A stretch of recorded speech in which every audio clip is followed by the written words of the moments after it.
అందరికీ నమస్కారం. మన ఎలిగేడ్ గ్రామంలో స్కూల్ దగ్గరనైతే నేను బస్సు ఎక్కడానికి వచ్చిన పెద్దవాళ్ళు మాట్లాడుకున్న సన్నివేశాన్ని నేను హాయ్ నాన్న చాలా వరకు అడుగుతూ ఉంటారు. నేను వాళ్ళ విషయాలు మంచి చెడు తెలియజేయడానికైతే నేను ప్రతిరోజు వీళ్ళను పాలు పోసేటప్పుడు వాళ్ళు మాట్లాడుకున్న సంభాషణ రోజు చూస్తా బస్సు ఎక్కేటప్పుడు. కాబట్టి నేను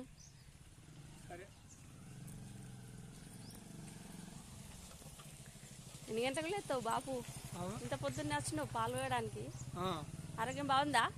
ఆరోగ్యం మంచిగానే ఉంటుంది, మంచిగానే ఉంటుంది. పాలు పోయాలి, పోవాలి, మళ్ళీ రావాలి. ఎన్నిళ్ళు వస్తావే? ఎన్నిళ్ళు వస్తావు? లేదా 4-10 ఇళ్ళు వస్తా. నువ్వే పాలు పిండుతావా? నేనే పాలు పిండు. అవునా? పాలు పెడితే అత్త పోతా. హలో ఇంకా కనికేట్రా, ఏం పని చేస్తాను?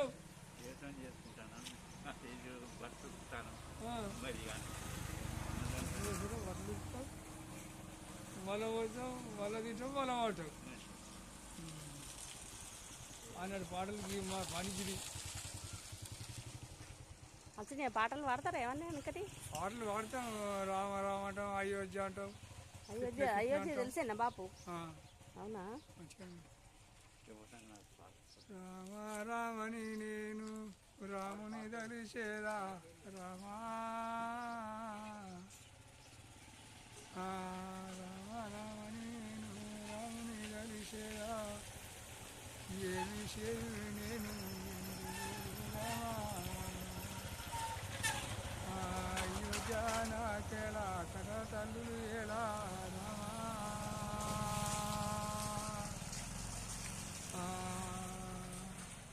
దేవలోకముల ఏటి వాడాను నేను ఏగాది వాడు.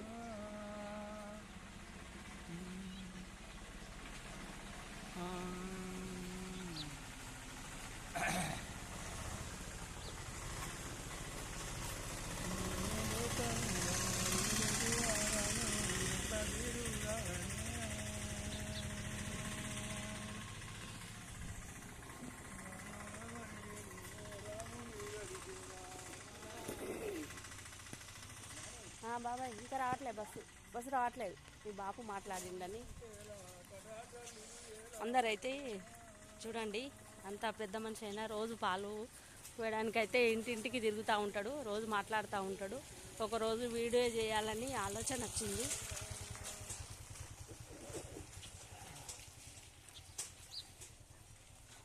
ఈ తరం పిల్లలకైతే చూడండి, ఇంత చలికాలం అంత పెద్దవాళ్ళు అంత పనులు చేసుకుంటూ ఉంటారు కాబట్టి ఆదర్శంగా ఉంటుంది. పెద్దవాళ్ళ పనులైనా ఏదైనప్పటికీ అని ఇలా వీడియో చేయడం జరుగుతుంది. నా ఛానల్లో చూస్తున్నారు చాలామంది. ఆ బాపు కూడా అప్లోడ్ చేయరా అని అంతకుముందే అన్నారు కాబట్టి నేను వీడియో చేసిన. ఏమనుకోకండి. థ్యాంక్ యూ అందరికీ.